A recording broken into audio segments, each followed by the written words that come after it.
Usa ka 29 anyos ka babae nga gingong namaligya og fake government documents ay nadakpan sa entrapment operation sa National Bureau of Investigation or NBI Sevro ug sa Bureau of Internal Revenue sa Tacbayan sa Naga. Sayra natong detalye nining report.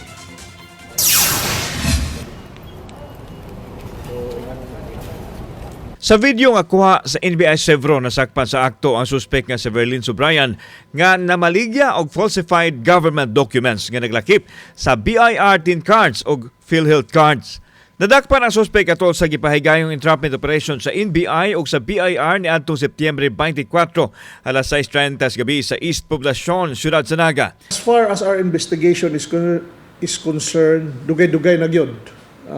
In fact, daghan na siyang suki and she is using the social media platform to promote her illegal business. On behalf of our Regional Director Douglas A. Rufino, we would like to thank NBI 7 headed by Attorney Oliva for this another because daghan na gini series another successful entrapment. Mato ni Attorney Rinan Agustos Oliva, ang direktor sa NBI Sevro, nga ang pagkuyanap sa mga falsified document ang gigamit sa tao paghimo og krimen lakip na mga nalambigit sa illegal nga pugo sama sa netabo sa ubang mga dapit sa nasod. Apil na nini ang mga langyaw nga gustong mogamit sa ngalan sa Pinoy aron makahimo og transaksyon sa nasod. Doon na nahaunang nadakpan nga nalambigit sa paghimo usab og mga falsified documents.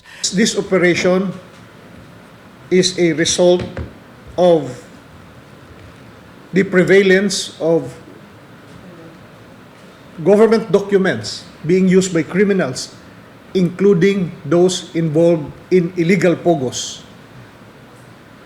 These documents from other agencies are being investigated now as ordered by our Secretary, Honorable Crispin Remulla. Nasayran nga operasyon sa NBI gihimo nunod sa reklamo nga gipadangat kanila gikan sa Bureau of Internal Revenue. Panawagan sa otoridad sa publiko nga sa BIR office lang mokuha og mga tin cards aron malikay ang mga tao sa naghimo og mga tinunto. Don't buy or secure your tin outside of BIR. More or less that's fake yet. So we encourage everyone, please use our system already, the BIR. It's a new BIR website.